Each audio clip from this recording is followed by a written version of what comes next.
Salam semua. Hari ini kita akan masak asam pedas kepala ikan jenahak ala-ala Muar gitu.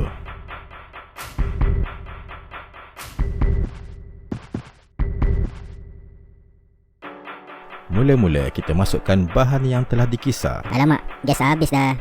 Untuk bahan-bahan yang dikisar, kita perlukan 2 biji bawang merah, 6 ulas bawang putih, 2 inci halia, 1 inci kunyit hidup, boleh digantikan dengan setengah sudu kecil serbuk kunyit, dan sedikit belacan. Tumis bahan tadi sehingga naik baunya. Masukkan 1 cawan cili kisar atau cili. Di sini saya gunakan 20 tangkai cili kering yang telah dikisar. Kacau bahan-bahan yang ditumis ini sehingga naik minyak.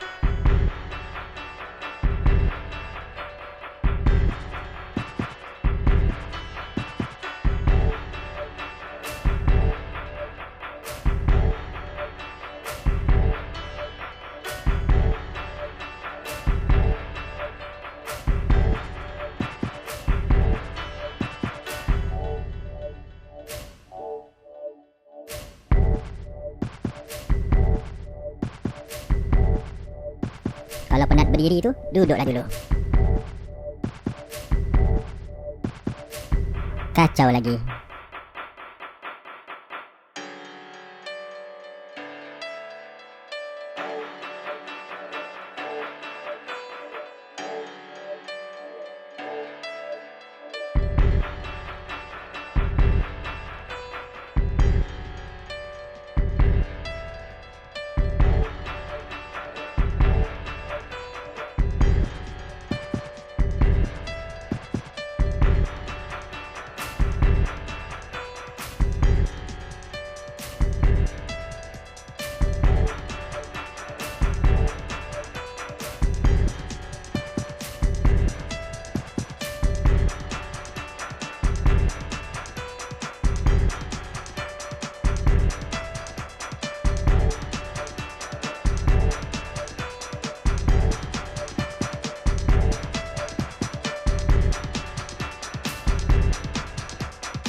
Masukkan garam secukup rasa. Masa ni kita kawal rasa asam pedas ini.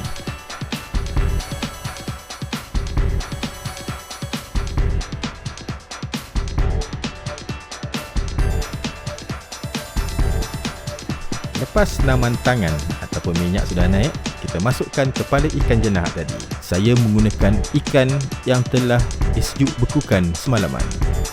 Tambah air jika perlu. Asam pedas yang sedap biasanya menggunakan ikan yang segar. Ratakan tumisan ke atas ikan.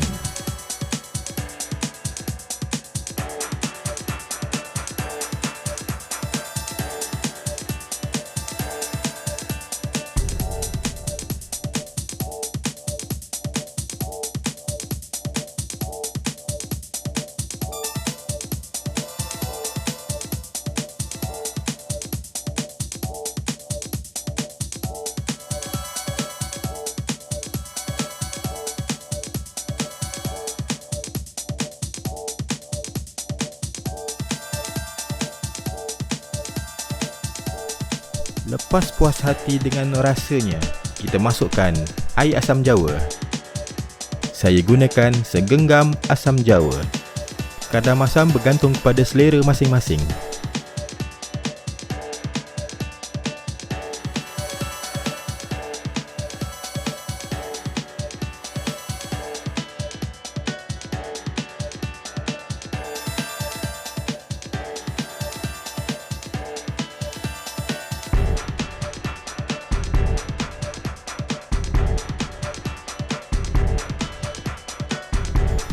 Lepas mendidih, masukkan daun kesum.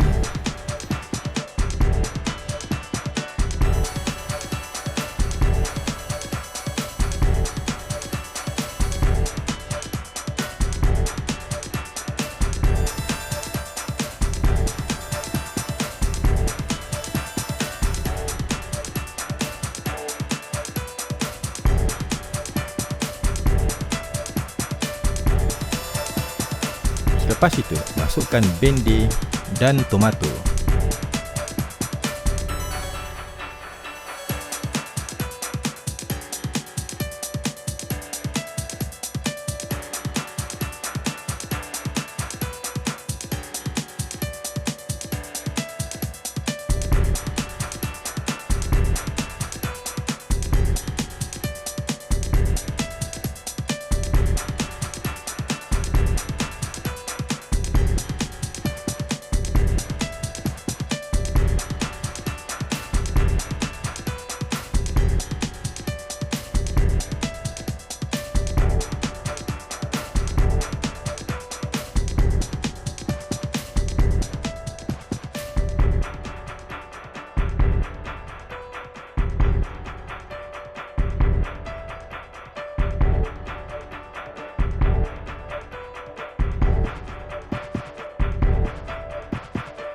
Asam pedas ini sedap dimakan bersama nasi yang panas, ulam-ulaman dan sambal belacan.